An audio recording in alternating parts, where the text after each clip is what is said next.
ঘাম ঝরানো পরিশ্রমে ব্যস্ত জায়েদ খান রাস্তার পাশে রাখা কাঠ সরাচ্ছেন। ছবিটি অন্তর্জালে ছড়িয়ে পড়তেই শুরু হয় নানা মন্তব্য।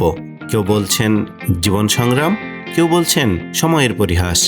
গত 2 বছরেরও বেশি সময় ধরে নিউ ইয়র্কে অবস্থান করছেন এই অভিনেতা। এমন প্রেক্ষাপটে ভাইরাল ছবিটি নতুন করে প্রশ্ন তুলেছে, শোবিজ থেকে দূরে সরে কি নতুন জীবন শুরু করলেন তিনি?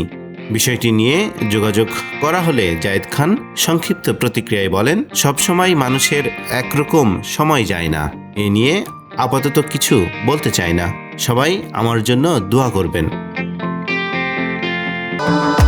ভবিষ্যৎ হোক নিরাপদ, বিনিয়োগ হোক বিশ্বস্ত, আর আমার পছন্দ সল্ট বে।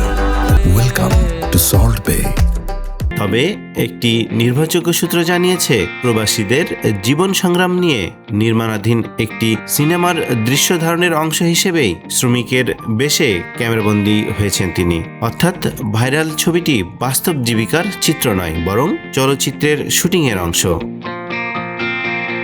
উল্লেখ্য, রাজনৈতিক পট পরিবর্তনের পর শোবিজ অঙ্গনের বেশ কয়েকজন তারকার নামে মামলা হয়। সেই তালিকায় নাম রয়েছে জায়েদ খানেরও। তবে এসব ঘটনার আগ থেকেই তিনি নিউ ইয়র্কে অবস্থান করছিলেন।